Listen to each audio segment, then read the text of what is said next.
Olá, continuando então nosso estudo sobre multiplicidade de estados, o que a gente tem para apresentar no vídeo de hoje é o cálculo da multiplicidade, mas com um sistema diferente daqueles que a gente tem apresentado até agora, que vai ser um sistema clássico e é o sistema que a gente está mais acostumado a lidar em problemas de termodinâmica até então, que vai ser o gás ideal. Vamos então partir para o cálculo da densidade de estados para um gás ideal clássico. E no final eu faço também aplicações desse resultado para gases que interagem e tentar tirar as grandezas físicas que a gente está acostumado no estudo de termodinâmica a partir da multiplicidade de estados. Esse vídeo então está dividido em 3 partes. Nós vamos falar da multiplicidade do gás ideal, relembrando o espaço de fases. Vou calcular a entropia do gás ideal clássico. Vou comentar o que é o paradoxo de Gibbs e como que a gente resolve isso. E finalmente fazer uma aplicação para gases interagentes.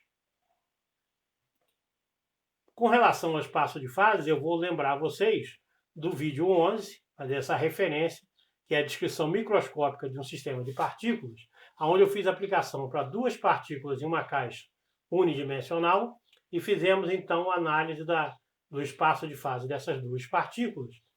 O espaço de fase, já que cada partícula então tem 2 coordenadas, x1 e x2, e 2 momenta P1 e P2, esse espaço de fase seria quadridimensional, e a gente faz cortes bidimensionais para o momento e para as posições. Essa figura vai ser um hipercilindro em 4 dimensões para 2 partículas, e o que a gente vai fazer agora é para n muito grande. Então eu vou ter que abandonar essa visualização de certa forma, porque o número de dimensões agora é muito grande, é da ordem de 10 a 23. Mas continua valendo essa representação de uma circunferência de raio raiz de 2ME, porque afinal, se eu adicionar mais partículas aqui, essa relação continua valendo. Tá? O E vai ser o raio no espaço de fase dos momentos. Então eu posso dizer que o número de estados que eu quero calcular, que é meu ômega, ele vai ser proporcional ao número de estados que eu tenho no espaço real, que é o meu volume, ou seja, é aquele espaço de fase que envolve só as coordenadas, aquele corte, e o outro que envolve só os momentos.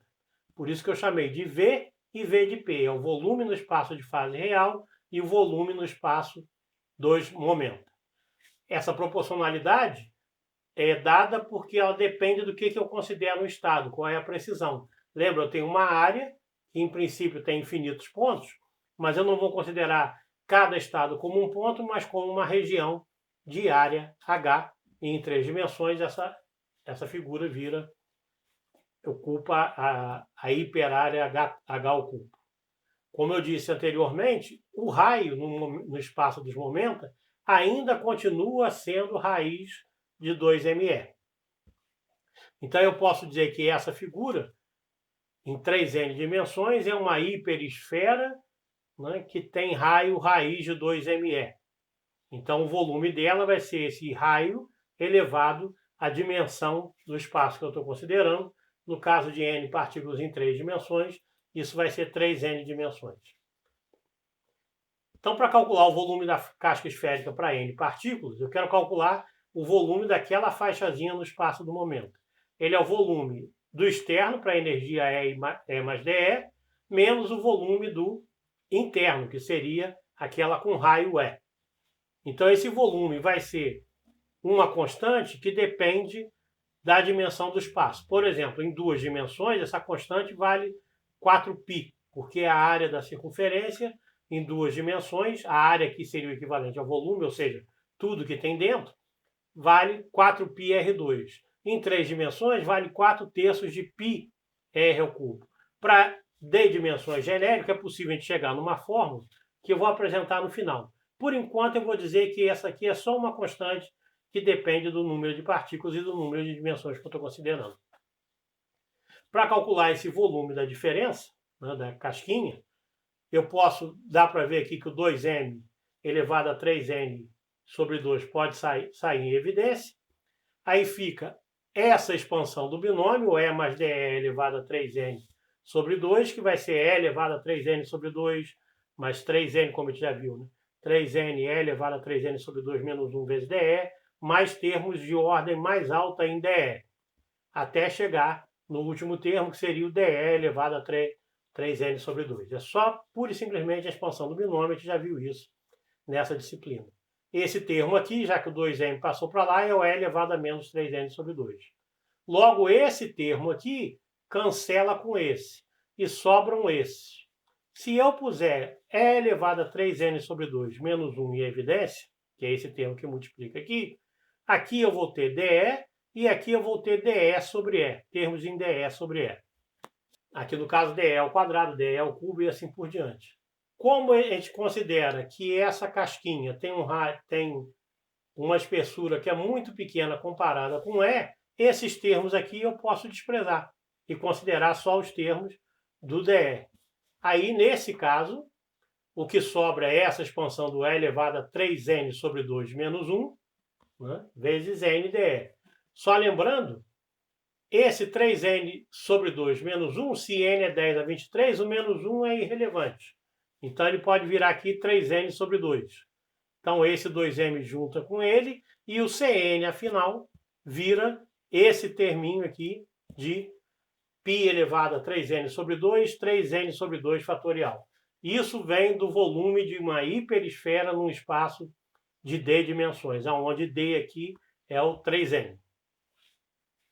Ok? Então, a gente conseguiu já calcular o volume daquela casca esférica. Eu tenho um número de estados. Na verdade, para ter o número de estados, eu tenho que multiplicar agora pelo volume no espaço real e dividir pelo H ao cubo, que é o volume de cada estado.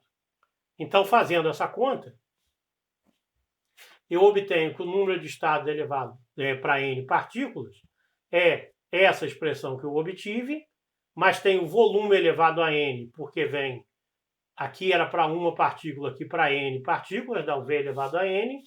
Isso a gente já viu também nos vídeos anteriores. E o termo é elevado a 3 meios de N. Esse seria o meu ômega de N. Então, tem V elevado a N e E elevado a 3 meios de N. Então, você nota que tem uma continha aqui um tanto chata. Aqui poderia ser mais fácil explicar que aquele volume da casca esférica era a área da esfera inferior, 4πr2, vezes dr. Então, é essa expressão daqui, né, que eu obtive aqui, fazendo uma continha um pouco mais elaborada para ver se isso fica didaticamente mais fácil de vocês entenderem.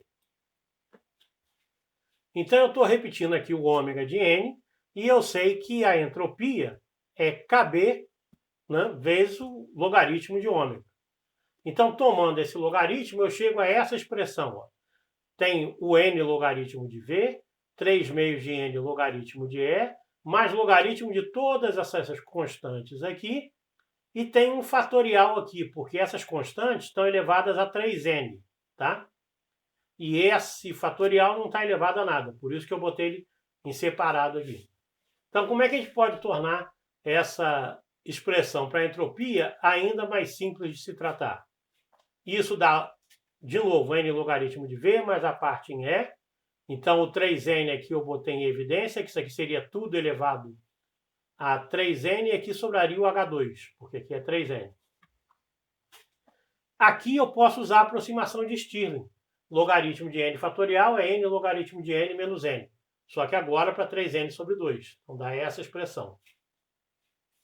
Com essa expressão, a gente pode agrupar esse termo aqui, 3N sobre 2, com esse aqui, e vai ser logaritmo de E menos logaritmo de N, ou seja, logaritmo de E sobre N. Então, eu tenho N logaritmo de V, 3 meios logaritmo de E sobre N, mais 3 meios logaritmo de uma constante, mais o 3 meios, agora eu botei o N em evidência para todos os termos. Se eu colocar os dois gases em contato, que é o que eu faço aqui, eu vou, por simplicidade, escolher dois gases iguais, com a mesma energia, mesmo volume e mesmo número de partículas. O que eu posso esperar? Que a entropia desse sistema conjugado, composto pelos dois sistemas, seja o dobro da entropia de um deles, já que eles são iguais. E a entropia é uma quantidade aditiva, né, como a gente tem reforçado nos vídeos anteriores. A entropia do sistema 1 vai ser nk logaritmo de V mais 3/6 logaritmo de sigma mais 3/6. É a expressão do final do slide anterior. Ora, isso aqui duas vezes, porque eu tenho que somar ele com ele, né? Se eu considerar S1 mais S2, vai ficar nkb logaritmo de V mais nkb logaritmo de V. 2nkb logaritmo de V. De novo, nkb 3/6 de E sobre N dá duas vezes, tá. E esses termos aqui, só o 2N fica em evidência, fica essa expressão. Essa aqui, então, é a entropia correspondente à soma do sistema 1 mais o sistema 2. E qual é a entropia do sistema como um todo?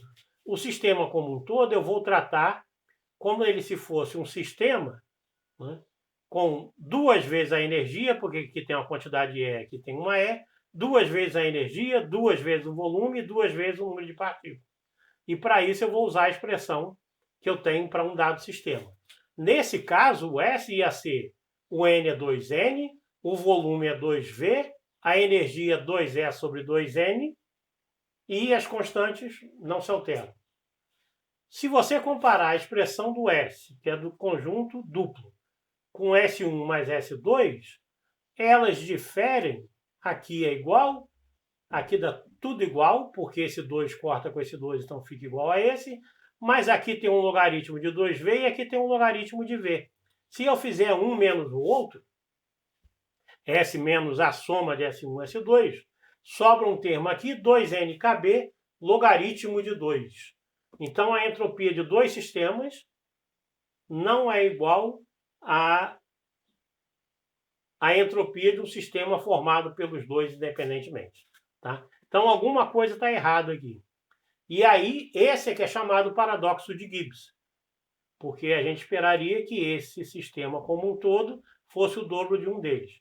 Como que a gente resolve isso ou qual é a origem disso? Na verdade, na mecânica clássica, que é o que a gente está usando para estudar esse gás ideal clássico, eu não tenho uma justificativa muito forte para justificar a diferença entre essas duas entropias. Tá? Só lembrando que a entropia é o logaritmo da multiplicidade, o logaritmo do número de estados. O que eu tenho que fazer aqui é, na verdade, uma hipótese que é justificada na mecânica quântica. Eu vou considerar que as partículas dos gases são idênticas, ou seja, embora eu possa seguir cada partícula de um gás com um dedo e sempre identificá-la, saber sempre quem é aquela partícula, o que eu vou dizer é que se eu trocar uma partícula pela outra, na mecânica clássica eu tenho dois estados diferentes, porque agora são partículas diferentes em estados diferentes. Na mecânica quântica, esse corresponde ao mesmo estado, porque eu não posso distinguir uma partícula da outra. Como é que funciona essa indistinguibilidade na mecânica quântica? Você imagina que você tenha uma partícula que vem daqui e outra que vem daqui. Classicamente, eu posso acompanhar as duas. De novo, quanticamente, eu tenho duas funções de onda, então tenho uma incerteza na posição e momento. Elas se juntam, as funções de onda se sobrepõem e saem duas partículas.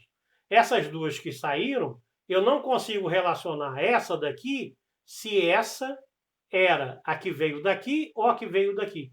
Porque aqui no meio eu não pude afirmar nada, era uma sombra que tinha na minha superposição de funções de onda. Então, por isso, eu não posso distinguir partículas que tenham a mesma massa, a mesma carga, que tenham todos os números quânticos iguais, em mecânica quântica.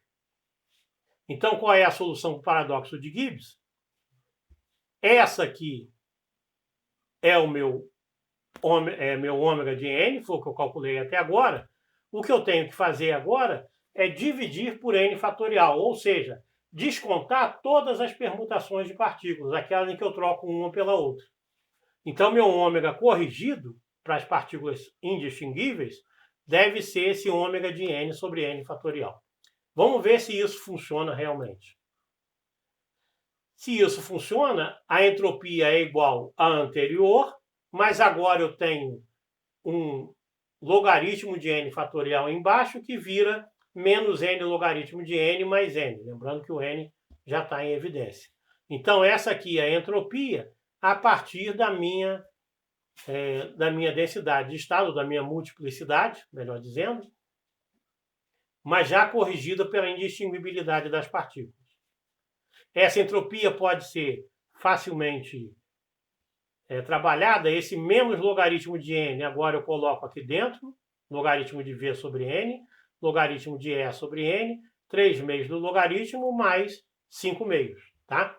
Essa é a equação de Sackir-Tetrode, é a entropia para o gás ideal, e ela é uma entropia extensiva. O que significa isso? Imagina agora que você dobre o número de partículas, dobre o volume e dobre a energia. Tá? Se você dobrar o volume, agora aqui não mais se altera, porque você vai dobrar o volume em cima e dobrar o n embaixo, permanece o mesmo termo. Aqui permanece o mesmo termo, igual a entropia que a gente fez original. Aqui são constantes, não se alteram. E o n, sim, esse vai se alterar para 2n. Então, a entropia de dois sistemas iguais agora passa a ser 2 vezes a entropia de um deles. Como que na mecânica clássica eu justifico isso? Não faço. Tá? Eu preciso da mecânica quântica para dar uma justificativa realmente convincente de por que eu devo considerar as partículas como indistinguíveis. Existe um outro probleminha com essa entropia, que também pode ser justificado.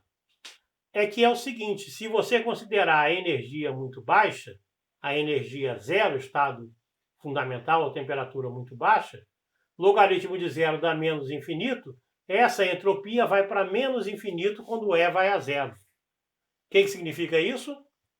Significa que temos algum problema. Por outro lado, esse problema é facilmente justificável. Essa é a entropia clássica. A entropia clássica, a gente sabe que o limite clássico é obtido quando a gente tem os níveis de energia muito pouco separados uns do outro. Tá? A gente tem uma densidade alta de estados. A gente tem o contínuo da densidade de estados.